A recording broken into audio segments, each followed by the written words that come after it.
Alright, so good day mga choy. So time check, it's already 3:30 in the afternoon.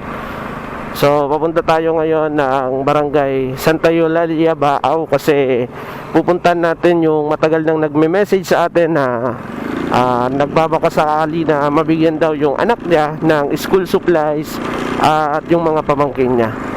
Kasi kung maalala nyo mga choy, itong barangay Santa Eulalia, Baaw, ito yung pinaka naapektuhan ng bagyong Christine dahil sila yung lubog na lubog talaga sa tubig baha. So kahit malayo to sa mismong sentro ng Baaw, kasi nasasakop na siya ng bayan ng Nabwa, kasi napakalayo na nito, talagang pahirapan yung pagpunta dito nung nakaraang bagyong Christine, kasi sobrang taas ng tubig, halos mawala na sa mapa yung buong lugar ng barangay Santa Eulalia. Kaya talagang halos wala nang naisalbang mga gamit, lalo na yung mga bata, yung mga school supplies nila, talagang basang-basa at siguradong inanod na sa tubig baha. Pupuntahan natin, sasadyain natin mismo yung nag-message sa akin na kung pwede daw na mabigyan yung anak niya at yung mga pamangkin niya ng school supplies. A total of 8 student yon, so wala namang problema. Meron pa naman tayong natitira na school supplies, kaya ibibigay natin doon sa kanila. So yun, kita-kits dyan sa Santa Eulalia, Baaw. Yung hindi po natin mabigyan, pasensya na po kayo, sakto-sakto lamang po yung budget natin at yung school supplies na ipinamamahagi po sa mga apektado ng bagyong Christine. So, inabutan tayo ng ulan mga choy, grabe oh. Mababasa yung school supplies natin na dala. So mga choy, basa na tayo. Yung ulan. Okay mga choy, nandito na tayo ngayon sa barangay Santo Domingo, Nabwa. Papasok na tayo ng barangay La Purisima. So sunod nitong barangay La Purisima, ito na yung pupuntahan natin, nasasadyain natin mismo, ang barangay Santa Eulalia, Baaw. So shoutout sa mga taga La Purisima, Nabwa, Camarines Sur. So meron din tayong mga followers dito, meron din tayong mga followers dito sa barangay La Purisima. So shoutout. At meron din tayong mga classmate all the way here at barangay La Purisima. Papasok na tayo mga choy. Ito yung pinaka sentro ng La Purisima. Ayun. Ito yung sentro nila. Yun oh. So dito tayo, diretso lang tayo dito mga choy. Nasa welcome na tayo. Ang 7 bahay daw wala sa welcome. Message na natin. Grabe mga choy. So itong dinadaanan natin, sinakop to ng baha nung kasagsagan ng bagyong Christine. Kaya talagang lahat ng mga kabahayan dito ay nalubog sa tubig baha. Kaya talaga ito yung sinasabi ko sa inyo na halos yung mga gamit ng mga bata is inanod na ng tubig baha.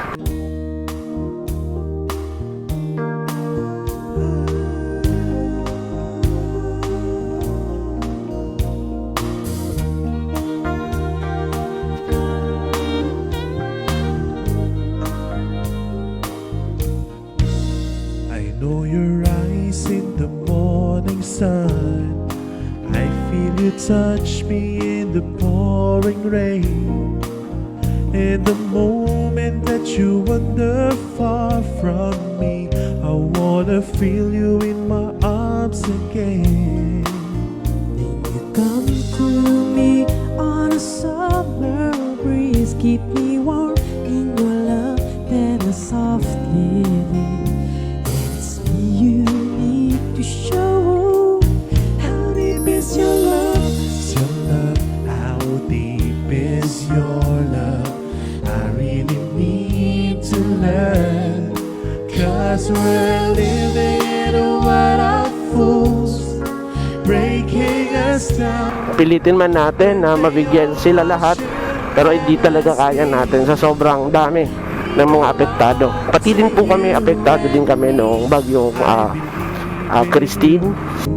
You know the door to my very soul.